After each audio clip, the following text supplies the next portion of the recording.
Nombreux sont les spécialistes à s'être intéressés au langage.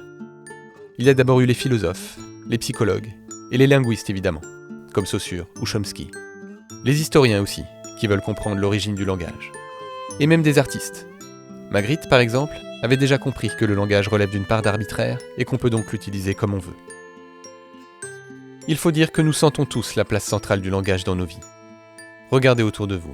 Peu de choses échappent au langage. Vous avez du mal à percevoir quelque chose sans nommer, sans que des mots apparaissent dans vos têtes. Mais le langage lui-même, on ne peut pas le voir. Ce qu'on voit ou ce qu'on entend, ce sont des mots écrits, prononcés.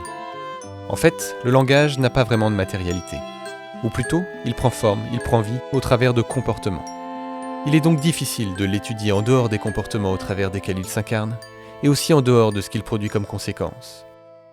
Mais depuis quelques années, la recherche scientifique a fait de grands progrès dans la compréhension des mécanismes du langage.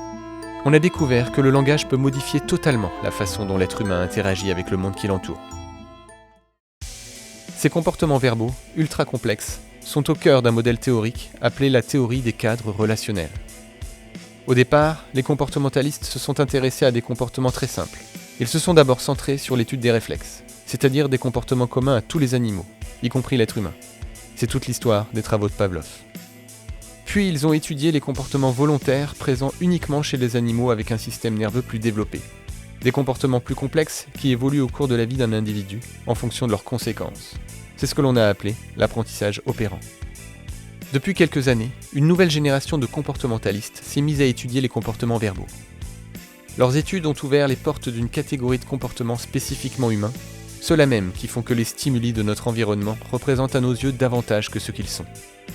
La théorie des cadres relationnels est le modèle comportemental ultime, qui permet de comprendre des comportements humains aussi variés que la spiritualité, l'art, la poésie, la science, et globalement toutes les activités humaines qui incluent une part de symbolisme. Cette théorie permet aussi de mieux comprendre les troubles psychologiques, puisque eux aussi ont à voir avec le symbolisme, c'est-à-dire avec des stimuli qui représentent bien plus que ce qu'ils sont en réalité, car ils sont chargés de verbal. Le langage a aussi des effets particulièrement sournois. Par exemple, il vous empêche d'apprécier directement ce qui est sous vos yeux, car il fait apparaître tout un tas de souffrances pourtant absentes ici et maintenant. Un repas en famille activera l'idée que les enfants quitteront un jour la maison, que les grands-parents vieillissent et qu'ils disparaîtront un jour. Un comportement qu'on ne fait pas souvent activera la peur d'échouer.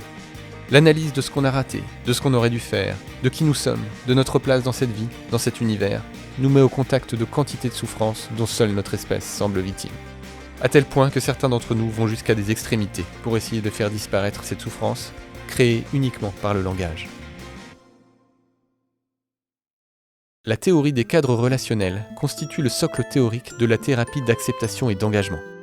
La connaître permet aux thérapeutes d'avoir une plus grande aisance et plus d'efficacité dans leur pratique clinique.